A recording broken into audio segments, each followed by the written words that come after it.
Welcome back to Nonsense, I'm Chris, and Salute Your Mort is an example of Rick and Morty at their absolute peak. Crazy environments, a hammered god character, subverted storylines, and somehow still genuine emotional moments that land sprinkled throughout. I can't believe they're pulling off a perfect season this late in the game. Let's break the episode down, starting with the title, which is a reference to Salute Your Shorts, obviously the connection there, mainly being the camp aspect, but they combine aspects of that and summer camp nightmares, with the campers taking over the camp thing, and Camp Krusty from The Simpsons, with the going to a bar and having the local townies take over the camp by force thing. American Dad actually parodied the exact same plot, parodying even the building and name, but here they just took the windows on either side of the same red door type thing, keeping it a little more subtle, but the bartender is definitely a grumpy Mo type, and they do the same positioning of the bar. Interestingly, the episode is actually only the 13th total of Rick and Morty to be rated TVMA from the FCC, because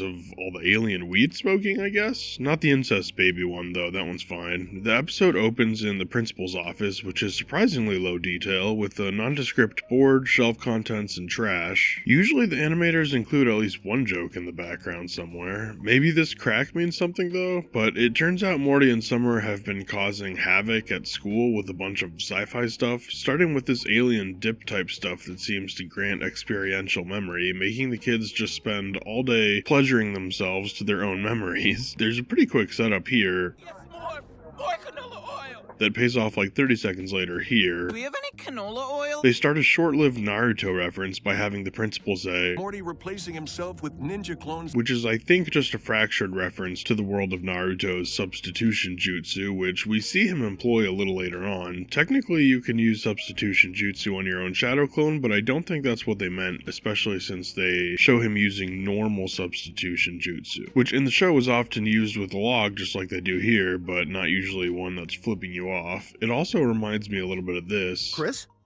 Ha! You got sunflower! Summer apparently made the toilets all announce your weight when you sit on it, which is funny, so they finally get expelled, to which Jerry responds, can't you just suspend them with pay? obviously a cop joke, referencing how that's what always happens after their misbehavior. Beth expresses frustration and Summer mutes all the adults with a boomer frequency jammer, and during this whole scene with Beth and the principal are freaking out and angry, look at Jerry just having a good time. What is he even doing here? Like, this is his reaction to not being able to hear other adults or himself? But Beth calls Rick, who portals in with his cute little gardening outfit, holding a gardening trowel, which is confusing because later we see this. You can't back out of this deal. I got a pallet full of people-sized carrots. So it seems like he was already turning people into giant carrots for sale before walking in, so what's the little trowel for? But anyways, he seems to immediately know what's happening and claps to disable Summer's muting device. Beth tells him the kids are expelled, so he turns the principal into a carrot, and we get the setup for the post-credits scene. I'll just cut together the related scenes here. Turning people into carrots won't help you beat the genie allegations. I won't dignify that with a response, Jerry, but I will make you a carrot at some point. We should steal a car. Future carrot. Cool horse.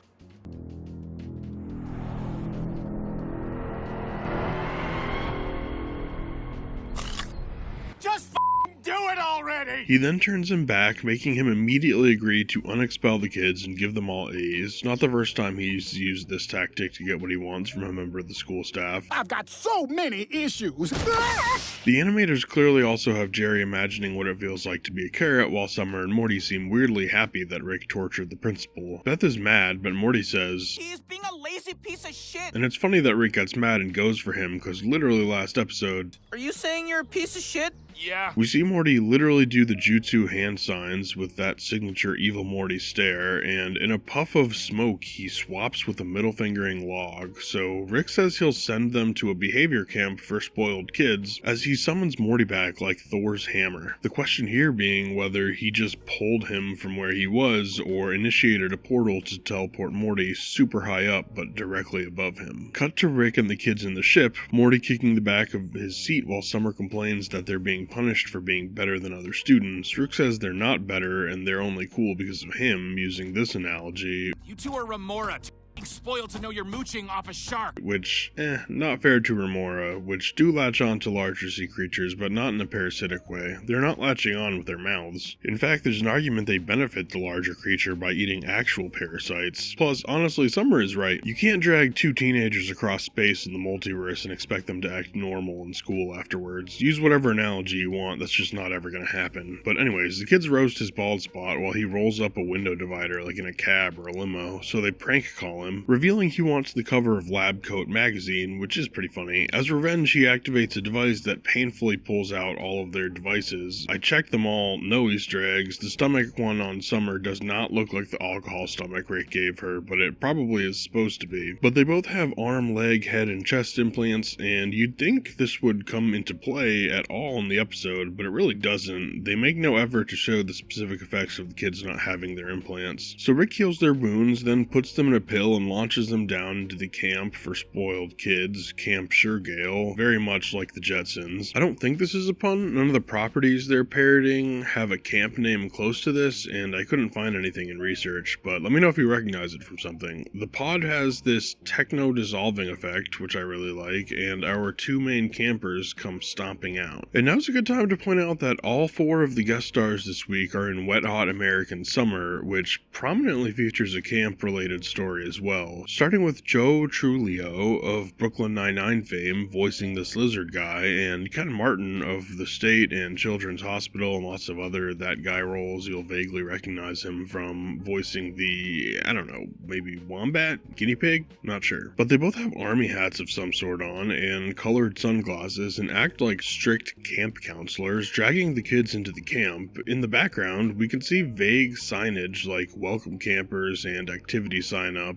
a nondescript weapons section, and a map. The counselors then reveal they're not counselors at all, and the camp's been overrun by the campers, and there is a lot in this shot, starting with a little PB character skateboarding, a gear lady, I assume that's Mr. Stabby's son up there, a Gromflemite, a bird person who's a vulture, which is cool, a member of Squanchy species, really bringing everyone into this. Back here is a dude floating on a lawn chair with a bunch of balloons attached, a direct reference to Larry Walters, who did this exact thing, but didn't expect to get 16,000 feet in the air. Actually, the inspiration behind the balloon plot in the movie Up, and finally one of the chud species from that episode. There are a handful of other human and vague aliens in the mix, but they're not references. But as the shot shifts, we do also see one of the corn people from the interdimensional cable, which is interesting. We cut back to Beth and Jerry, who are home alone for the first time in ages, so they immediately start looking for Summer's drug stash. Jerry immediately checks her sock drawer, which also contains her ID, on top of the button to access her drug stash, and if anybody's wondering, there's nothing special in the room, no jokes or references. It actually looks exactly like it usually does, but from a new set of angles. The only thing I find interesting is that she has crystallized xanthanite on her computer, I assume to use the interdimensional internets, like Beth does later on. The drug stash is mostly nonsense, but there are more jars of the memory stuff they spread at school, as well as a couple alien hookahs or bongs, but nothing else recognizable. Beth grabs a little tube with a pre-rolled joint in it. Don't buy pre-rolls, kids. Pre-rolls are for posers. Also, don't smoke until you're like 23. It's terrible for your still developing brain. The science has confirmed it. But Jerry hacks up along while Beth takes very smooth hits, and they do the classic "are you high yet?" conversation before it just kicks in all at once. Rick gets home and yells asking if they want to grab a drink while the kids are at camp. Beth puts the joint out and they hide from him, saying they're not home, which makes him think they're boinking. They finally check what the drug they're taking is using their phone's auto-translate, and that's another thing. Don't do drugs without knowing exactly what they are first. Obviously, respect your body for the love of God. You could be smoking fecal matter for all you know. They are obviously worried that it's called high forever, which we later learn lasts like a week, which is a long time to be high for. I once had some edibles that lasted through the next morning, and waking up still high was kind of an annoying experience. I can't imagine doing it a full week in a row. Back at camp, there's a Mortal Kombat parody called Mortal Mudbutt. There's a roulette table. This lady spray paints farts on the map while the scene happens. Here we have a Numericon, an Arbolian Mentorosocian from the Get Swifty episode. Someone spray painted What Camp back here. Several Traflorkians, the one Summer called Glipclops in the season 1 finale, and finally a Fluvian, which we saw in Wedding Squanchers. I think this is supposed to say boob,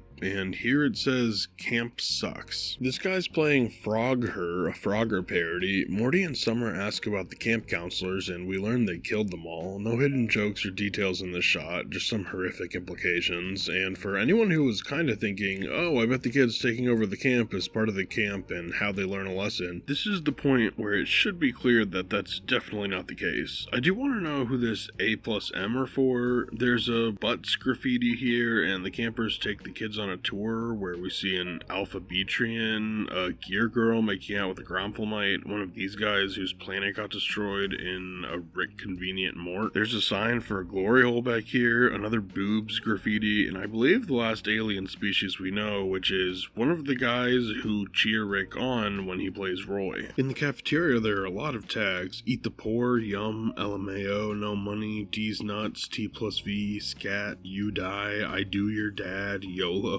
a box of fart stuff, a box of shite. Summer asks where all the stuff is coming from, and they say they're all spoiled trust fund kids, so they've just been door dashing whatever they want and no tipping the drivers. This says piss wall with some stains, a spray painted dunce hat, and an Always Sunny reference here, I am the golden god, but slashed out to say loser, and an I'm with stupid tag here. The campers peer pressure the kids into partying with them, and we get a lot of shots with aliens. Remember, I've covered them, so I'm not going to point them out twice, but if any other ones we haven't seen pop up, I will point them out. But the kids start playing while Beth and Jerry are having a little freak out. Beth says about Jackson Pollock's paintings, it was a visualization of suicide. which is not accurate. For one, no artist's work universally share one message, and secondly, it's not even really accurate about the pieces it is accurate about, because it was always about all of his internal struggles, which yes, included depression and suicidal ideation, but I would say Pollock was about painting the unconscious, not visualizing suicide exclusively, like she said. But Jerry asks her to Google how long they're going to be high for, and they both say the word Google, but on the screen is Schmoogle, which I think is just alien Google. She finds a Questa, obviously a Quora parody, post by Snars B from Andromedo saying to use Darkin, an Arkin parody, get your tentacles on it in the Planet Mart pharmacy, setting up the entire Planet Mart, that's a store later on. The URL is dead, by the way, I checked. The Planet Mart page shows a sign that says shop till you drop. Beth says they should use Rick's space cab account to get a ride to Planet Mart, which Jerry correctly points out is still needing Rick's help since she didn't want him to know they were high earlier. Rick is back in his cute gardening outfit spraying some formerly human carrots and arguing with the guy who's supposed to buy them on the phone as he heads into the sub-basement. So they sneak in and Beth says to walk with irregular steps, to which Jerry responds, He's your dad, not the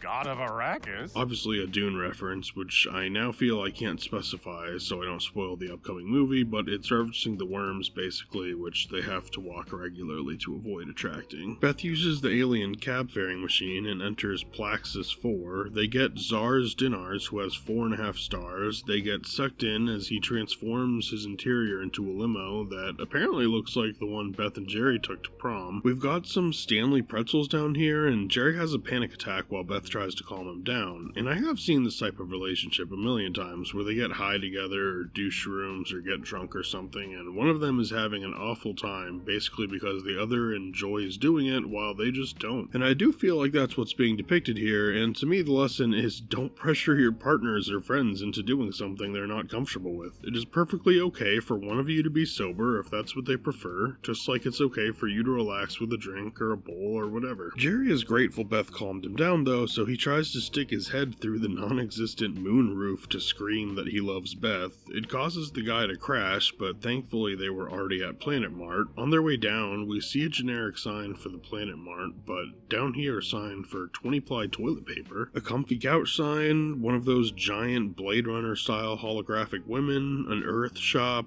clay barn, and free lip service. When they finally land, there's a store called Big Kitties, a pickleball sign, a stop and Nonstop, and a Jelly Bottom. Also a whale sign that says Whale of a Sail. Arrow? Maybe they sell air? They survive the landing though, and so does the cab driver, thankfully, as they make a joke about how cab drivers have to work way too much to get by. We see the kids waking up with a Bozo tag over Morty and a Tom was here tag over Summer. They do a party montage and we see them draw on this guy's face before they wake up with a pirate mask and a tic-tac-toe and 69 drawn on their faces. They shovel a bunch of food into their mouths, which, like all this partying and gorging, I feel like even without the implants, they've shown them feeling sick from stuff like this before, but whatever. A food fight breaks out and we got to the next morning again with these new face drawings. They have bathroom trouble. Is this a Pickle Rick reference? Other campers knock their porta potties over though, which is disgusting. There's a help tag and a 666 over an RIP tag. They roll out and someone's phone is down here? They have a whole thing later on about needing a phone, so why not take this one? They head to the cafeteria where these guys have spelled out 420. This guy's actively pissing on the piss wall. There's a box of cold ones down here as the campers are about to light this lady's fart for her and she winds up giving birth as well. There's a cute little turtle here and the words belly of the beast. The campers roll the baby a beer and start chanting chug, so the kids finally decide to leave, only for the campers to threaten them with death if they do. So they tell them to prove their loyalty, they have to force the baby to chug the beer. This is over the line though, so the kids make a run for it, Summer landing the best punchline of the episode. I wish we hadn't given beer to that baby. We cut to Jerry waking up in a room that does not look like theirs, but it's framed to make it seem like it, and there's a horse, which is Beth's thing. Jerry thinks they're back home, but we see some price tags hinting that they're still at the mall before the reveal, where we see a win cheap remodel sign. Beth rolls out of bed and starts using her phone to translate. Jerry asks how long they've been there for, and Beth says days, which tracks since days have passed for the kids, so the high must take like a full week. Beth finds the pharmacy, so they go looking for the dark can and find it in one of those locked glass cabinets. They do this great bit where they request an employee and get to see one at a bus stop, then on the bus, then on a plane because the whole planet is the shop. But Beth doesn't want to wait, so she grabs an axe from the fire axe sale. Oh wait, no, she grabs a sign from the fire axe sale. Great joke there. And smashes the glass case before they immediately take the pills, and despite the employee having to take a bus and a plane to get here to help them, the security guy is already present to chase them down. As they run, we see Value Co. Wholesale and Bigger Than Ever signs, a sign for Alien Pizza, and we cut to them running through the back of the store, like the storage area where they finally find a place to hide from security. Beth reads the box and finds out the dark hand won't work on them, so Jerry tells her he called Rick already, which frustrates her, and we get a really short but to the point exchange to establish the lesson here. Well, that makes me feel like a baby. It's okay to be a baby sometimes. I've been a baby our entire marriage, but we should all get a turn. Well, I did have fun. Me too. And Jerry's right, of course nobody should be a Jerry and just accept being a baby for their entire lives, but everyone needs to be carried sometimes, even Rick, and there is nothing wrong with that. We all started out that way, and eventually something in life will happen that will be too much for you on your own. Maybe a week-long drug trip like this, or maybe a breakup, or losing a family member, getting fired, or hell, maybe there is no reason, and life is just suddenly too much for you. And that's okay. It won't be forever, and the moment lands. In under 20 seconds, it's crazy how effective they are at tying things together like that as a writing team. Anyways, Rick portals in, having found the joint, and more stoned than them, cause they only smoked a few hits each max while he smoked it down. He's jealous he didn't get invited to smoke with them and falls over. We cut back to the kids who have gotten to the local town bar called Lucky Lintana's. I talked about the basic design in the opening, but there's a lot of funny signs. Hooch, Rotgut, Drinks, and Wubba, like Wubba Lubba Dub Dub, and a caution sign over the door. Inside, there's an unhappy hour sign, a stay sign, an employer of the year plaque that she got for herself, and a no flannel, no service sign, which is funny because nobody has flannel on. The kids barge in, and the bartender, voiced by Janine Garofalo, makes fun of them for being campers. She grumpily agrees to let them make a phone call to Rick and asks for his phone number, to which Morty replies, 12.